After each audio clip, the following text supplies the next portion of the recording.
अस्सलाम वालेकुम नाज़रीन, मैं हूं अरसलान खोकर। आप देख रहे हैं प्रोग्राम प्लेफील्ड। एक तरफ गाल में पाकिस्तान और श्रीलंका के दरमियान टेस्ट मैच जारी है, पाकिस्तान हावी है, और दूसरी तरफ आज ज़रा बात होगी पाकिस्तान फुटबॉल की। फुटबॉल एक ऐसा खेल है जो दुनिया भर में सबसे ज़्यादा मकबूल है। दुनिया भर में फुटबॉलर्स उन तमाम तर प्लेयर्स से अमीर तरीन प्लेयर गर्दाने जाते हैं जो दीगर खेलों के प्लेयर्स हैं। क्रिकेट में बहुत पैसा है, अब तो हॉकी प्लेयर्स भी अच्छा खासा कमा रहे हैं। मैं पाकिस्तान की बात नहीं कर रहा, इंटरनेशनल हॉकी प्लेयर्स की बात कर रहा हूँ। और टेनिस के प्लेयर्स बहुत कमा रहे हैं, इसी तरह स्क्वॉश के प्लेयर्स बहुत दुनिया भर में कमा रहे हैं। लेकिन पाकिस्तान में इन तमाम तर खेलों का हाल बहुत बुरा है। फुटबॉल का हाल आप सबके सामने है। 1948 में पाकिस्तान इंटरनेशनली फीफा के साथ जुड़ा, जब एशियन फुटबॉल कन्फेडरेशन का मेंबर बना, उसी के साथ वो फीफा के साथ जुड़ गया। उसके बाद उतार चढ़ाव आते रहे, लेकिन 1980 से लेके और 1990 की दहाई पाकिस्तान के लिए गोल्डन दहाई मैं कहूँ तो गलत नहीं होगा, जब साउथ एशियन गेम्स में पाकिस्तान ने मुतअद्दिद बार गोल्ड मेडल जीता। यानी पाकिस्तान की फुटबॉल टीम ने गोल्ड मेडल जीता। ये कोई आम बात नहीं है, जो बहुत सारे लोग शायद ना जानते हो। उसके बाद बहुत सारे उतार चढ़ाव के बाद 2015 और 17 का एरा बहुत बुरा रहा। 2017 में फीफा ने सस्पेंड कर दिया, फिर बहाल हुई 2018 में पाकिस्तान फुटबॉल, 2020 तक फिर सस्पेंड हो गई, और फिर अब कुछ बहाली की तरफ जाना शुरू हुई और नॉर्मलाइजेशन कमेटी आकर बैठ गई। नॉर्मलाइजेशन कमेटी से हमने कोशिश की कि बात करें और वो आज हमारे प्रोग्राम में हो, लेकिन अनफॉर्चुनेटली वो हमारे प्रोग्राम में ना आ पाए, कमिट करने के बावजूद, क्योंकि वो अभी थोड़ी देर पहले प्रेस कॉन्फ्रेंस कर रहे थे। उस प्रेस कॉन्फ्रेंस का हाल भी बताएंगे। पाकिस्तान फुटबॉल फेडरेशन के किरदार पर भी बात होगी, पाकिस्तान के फुटबॉलर्स के साथ भी बात होगी, पाकिस्तान फुटबॉल के कर्ताओं धर्ताओं के साथ भी आज बात होगी। शराफत बुखारी साहब जनरल सेक्रेटरी रहे हैं साबिका दौर में पाकिस्तान फुटबॉल फेडरेशन के। इरफान नियाजी साहब साबिक मैनेजर नेशनल फुटबॉल टीम रहे हैं, और वफा अब्बास साहब ने हमें ज्वाइन किया स्टूडियोज़ में। तीनों हजरात हमारे साथ मौजूद हैं। वफा भाई स्पोर्ट्स जर्नलिस्ट हैं, और वफा भाई की एक अहम बात यह है कि बहुत सारी अंदर की खबरें होती हैं जो मुझे नहीं बताते, बाद में ऑन स्क्रीन बता देते हैं। तो बहुत शुक्रिया आप तमाम हजरात का। थोड़ी देर में इंशाल्लाह हमें ईसा भी ज्वाइन कर लेंगे, मोहम्मद ईसा, पाकिस्तान फुटबॉल का बड़ा रखशंदा सितारा, बड़ा शानदार फुटबॉलर, और जितनी तारीफ़ की जाए कम है। वो हमारा स्टार है, और पाकिस्तान में जो पंजाब स्टेडियम बना, यानी फुटबॉल का जो हेडक्वार्टर उसके बराबर में ही है, पंजाब स्टेडियम बना लाहौर में, पहला इंटरनेशनल गोल, अब तक जो खबरें हैं वो उसी के सर, उस स्टेडियम का पहला इंटरनेशनल गोल उसके सर जाता है, जो कि एक गेम्स प्रेसिडेंशियल गेम हुई थी उसमें उसने किया। तो वो एक बहुत अच्छा फुटबॉलर है, अभी थोड़ी देर में वो भी ज्वाइन कर लेगा। वफा भाई, इससे पहले कि हम अपने सीनियर हजरात से बात करें, सर अभी थोड़ी देर पहले प्रेस कॉन्फ्रेंस हुई है वफा भाई, उसमें नॉर्मलाइजेशन कमेटी ने की है, उन्होंने शुक्रिया अदा किया तमाम फुटबॉल के हलकों का। उन्होंने कहा जी इलेक्शन कराना बहुत ज़रूरी है, फीफा के तहत जो दीगर पाकिस्तान में मौजूद असासे हैं पाकिस्तान फुटबॉल फेडरेशन के, उनकी हिफाजत हमारी जिम्मेदारी है, और उसके साथ साथ पाकिस्तान फुटबॉल की बेहतरी उनकी जिम्मेदारी है, और फिर फुटबॉलर्स के लिए कुछ करना है। एक आईडी कनेक्ट नाम का सॉफ्टवेयर भी उन्होंने, जो हमारे प्रोग्राम में वो कहकर भी गए थे, उस पर उन्होंने दोबारा बात की कि उसके ज़रिए घोस्ट क्लब्स और फिर रजिस्ट्रेशन क्लब्स, ये बड़ा इंपॉर्टेंट है। जी बिल्कुल अरसलान भाई, सबसे पहले तो आपका शुक्रिया कि आपने मुझे मेरे दो बड़े भाइयों के दरमियान यूनाइटेड नेशंस बना के बिठा दिया। I am liking it. और दूसरा ये कि हम ये 3-4 दिनों से एक्सपेक्ट की जा रही थी हारून मलिक साहब की प्रेस कॉन्फ्रेंस, और गुज़िश्ता रोज़ तो 11 बजे एक्सपेक्ट, जी हाँ, एक शेड्यूल दिया गया, दूसरा दिया गया, समहाउ शुक्र है उन्होंने ये प्रेस कॉन्फ्रेंस तो कर दी। इसमें जो सबसे पहले बीइंग अ स्पोर्ट्स जर्नलिस्ट, शायद आप भी, मैं भी, और बाकी लोग भी जितने स्टेक होल्डर हैं फुटबॉल के, वो ये एक्सपेक्ट कर रहे थे कि हारून मलिक साहब इलेक्शन का शेड्यूल अनाउंस करेंगे। ये कह देना कि हम ये चाहते हैं कि जल्द से जल्द मुंतखब बॉडी को हम अख्तियारात दे दें, चाहता तो हर कोई है, ये कब होगा? Like we have been listening it from a long time. अच्छा, फिर उन्होंने कुछ बातें जो बाकी की हैं, आईडी कनेक्ट के लिए की हैं, घोस्ट क्लब के लिए की हैं, नियाजी साहब भी मौजूद हैं, बुखारी साहब भी यहाँ पे हैं। लेकिन अच्छा, नियाजी साहब जो हैं खुद ऑडिट्स भी में इन्वॉल्व हैं, तो उनसे ज़रा जानूंगा कि ये जो क्लब्स की रजिस्ट्रेशन, इसका ऑडिट होता है, इस पे भी आज हम बात करें। श्योर, बिल्कुल। नियाजी साहब चूँकि कोयटा भी जाते रहे इसी हवाले से, ये आपको बेहतर तरीके से उस पर बता सकते हैं, डिस्कस कर सकते हैं। जहाँ तक प्रेस कॉन्फ्रेंस की बात है, अच्छी बातें की हैं उन्होंने। देखें, ऑडिट है, जो उनका अकाउंट्स है, उसका जो मामलात चल रहे हैं, वो आप चीज़ें स्टार्ट करेंगे, आप ओपन करेंगे चीज़ें, तो वो आपको पैसा मिलेगा, आपके क्लब्स को जाएगा, आपके बच्चों को जाएगा। अच्छा, फिर उन्होंने 2 इंटरनेशनल इवेंट्स के लिए ख़ासतौर पे विमेन फुटबॉल पे भी बात की है। सुनने में ये सब चीज़ें बहुत अच्छी लग रही हैं। इंशाल्लाह हम उम्मीद भी करते हैं, होप करते हैं कि इस दफ़ा प्रैक्टिकली नॉर्मलाइजेशन कमेटी जो है वो फुटबॉल पे कुछ 1 साल की तौसीर हुई ना वफा भाई? जी, जून 2023 तक। चलें जी, इस पे शराफत बुखारी साहब, सर आप वो ग्रुप हैं जो नॉर्मलाइजेशन कमेटी के अगेंस्ट हैं, और अभी थोड़ी देर पहले, यानी जब ये कमेटी की दोबारा बहाली हुई, तो ये बरमला आपने अखबारात में भी देखा और टेलीविज़न चैनल्स पे भी कि वो एक लड़ाई की सूरत में दोबारा पाबंदी लगी। ये लड़ाई क्यों हो रही है सर? दूसरा, पाकिस्तान फुटबॉल की बेहतरी कैसे होगी? फुटबॉल फेडरेशन का किरदार क्या है? ज़रा ये 2-3 चीज़ें हमें बता दें। बिस्मिल्लाहिर्रहमानिर्रहीम। अरसलान भाई, मैं आपका और आपके चैनल सच का बेहद मशकूर हूँ कि इन्होंने मुझे मौका दिया है। आपने जो पहली बात की है कि आपका जो ग्रुप है वो एनसी के ख़िलाफ़ है, तो मैं पहले इस बात का आपको मैं वाज़ह बताना चाहता हूँ कि हमारा ग्रुप जो है वो इशफाक शाह साहब हमारे प्रेसिडेंट जो इलेक्ट हुए थे, वो एक पूरा प्रोसेस इलेक्शन का प्रोसेस होया है और सुप्रीम कोर्ट ने वो इलेक्शन अपनी ज़ेर निगरानी कराई है दिसंबर 2019 में हुआ था, 18 में होया, 2018-19 में आपको इख्तियारात सारे वो एक पूरा प्रोसीजर था जिसमें उस वक्त की जो इलेक्टेड PFF थी वो मखदूम साहब थे और फीफा उनको रिकगनाइज़ करती थी और उन्होंने भी उस इलेक्शन में हिस्सा लिया जो एक तरीक़ेकार था। और 9 माह जो शाह साहब थे हमारे वो प्रेसिडेंट रहे और 9 माह के बाद फीफा और FC ने एक फाइंडिंग मिशन भेजा पाकिस्तान में, जिसने इन्वेस्टिगेशन करनी थी कि पाकिस्तान के ये हालात ऐसे क्यों हुए। और उस सूरत में जनाब हम भी उनसे मिले और फैसल साहब का ग्रुप भी मिला है और उस सिलसिले में उन्होंने इंक्वायरी करके और फिर एक जो ना फैक्ट फाइंडिंग मिशन के कहने पे एक NC को उन्होंने नॉमिनेट कर दिया पाकिस्तान में, ये सितंबर 2019 में। ठीक। और हम पहले वो थे, हमारा ग्रुप वो था जिसने उस NC को वेलकम कहा। उस NC का जो मैंडेट था वो 9 माह का मैंडेट था। 9 माह में उसने इलेक्शन मुनक्किद कराने थे पाकिस्तान फुटबॉल फेडरेशन के। ठीक। उसके जो चेयरमैन थे हमजा साहब, हमने बड़ी खुश दिली के साथ उनको वेलकम किया। वो फुटबॉल हाउस आए, हम उनको फुटबॉल हाउस उनके हवाले किया और उनको अकाउंट्स उनके हवाले किए और 9 महीने के लिए हम आराम से बैठ गए। उस NC ने उस 9 महीने को एक्सटेंड करके 18 महीने तक वो NC ले गई। 18 महीने वो दिसंबर तक जब उसको NC ले गई तो इलेक्शन के हवाले से अब हमजा साहब भी तब्दील हो गए ना बाद में। हम उसके वो दिसंबर में हमजा साहब तब्दील हो गए और एक एक्टिंग जो चेयरमैन थे हम संदाना साहब, उन्हें जनाब वो एक्टिंग बना दिया गया और उन साहब ने आके 1 माह को चंद दिनों में अंदर जितने भी हमजा साहब ने काम किए थे उनको ज़ीरो कर दिया और सारे नैना डिवाइड कर दिए गए। वो जितना काम था ख़त्म हो गया। हमजा ने 18 महीने में तकरीबन कुछ 10-12 उसने NC की मीटिंगें की हैं। उसके बाद हारून साहब आ गए।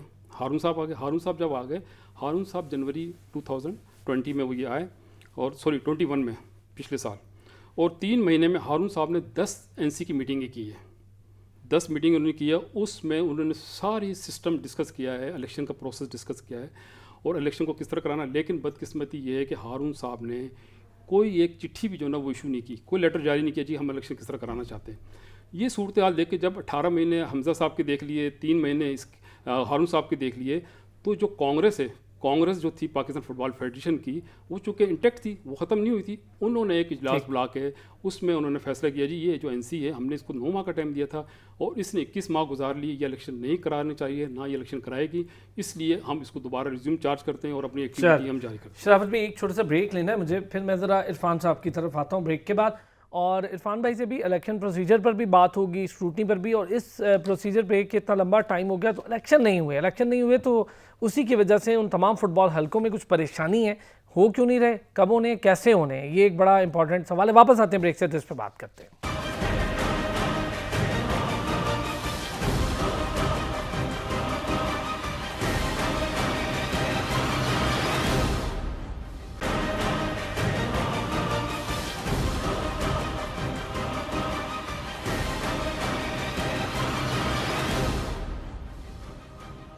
वेलकम बैक जी। लंबे चौड़ी तमीज़ नहीं बांधूं का बहुत इंपॉर्टेंट बात हो रही है, पाकिस्तान फुटबॉल की बहाली कैसे होगी।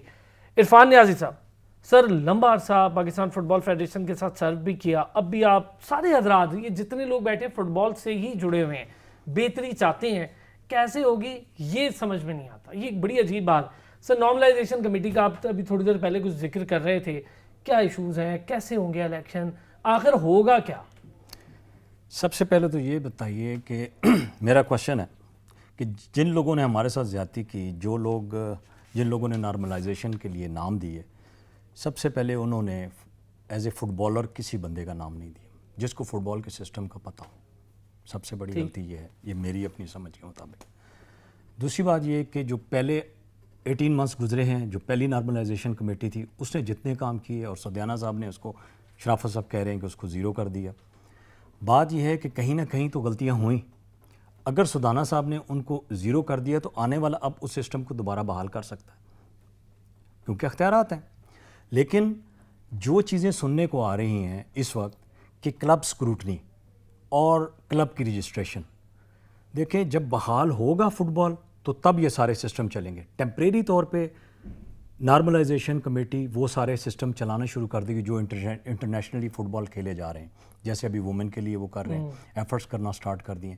ये सारी चीज़ें तो करेंगे, लेकिन बेसिकली जब तक उसका हमारा बेस फुटबॉल का ठीक नहीं होगा हम उस सिस्टम के ऊपर नहीं जा सकेंगे। वो कैसे होगा? जब तक हमारा इलेक्टेड प्रेसिडेंट नहीं बैठेगा। और वो सिस्टम है आज तक जो लिंगर ऑन होता आया है यहाँ तक, और उसके अंदर जो नुकसान हो रहा है वो फुटबॉलर का हो रहा है। बिल्कुल हो रहा है। आप ये देखिए कि सारे डिपार्टमेंट्स ख़त्म हो गए, पिछली गवर्नमेंट ने ख़त्म कर दिए, उससे पहले भी वो सारे परेशानी का शिकार थे। पैसे ही नहीं थे उनके पास, ऐसा ही है। ऐसा ही है। लेकिन अब जो जितना फुटबॉलर बेरोज़गार हुआ है अब वो कहाँ जाएगा? क्या आया अभी डिपार्टमेंट्स बहाल होंगे? आपके प्रोग्राम में पिछली दफ़ा ही मैंने कहा था कि इनको डिपार्टमेंट्स ख़त्म नहीं करने चाहिए, इनको सिस्टमेटिक तरीके से चलाना चाहिए। अब आर्मी कितनी कितनी टीम्स लेके चल रही है, एयरफोर्स टीम्स लेके चल रही है, केरल लेके चल रही है, ये सारी चीज़ें तो सिस्टम के साथ बैंक्स की थी, बैंक्स की थी, PIA की थी, सारी रेलवे की थी, पुलिस की थी। तो बात यह है वो चीज़ें तो चलें, अब जो ख़त्म हुई सो हुई, उनकी बहाली के लिए तो एक अलहदा से पूरी जंग लड़नी पड़ेगी, पूरी एफर्ट करनी पड़ेगी। अब नई गवर्नमेंट आई है, वो क्या करती है? पहली गवर्नमेंट ने भी जो कुछ किया वो कोई, मैं नहीं समझता, गवर्नमेंट को मैं ब्लेम नहीं दे रहा, जो हमारे लोग थे मैं उनको ब्लेम देता हूँ कि उन्होंने गलत किया।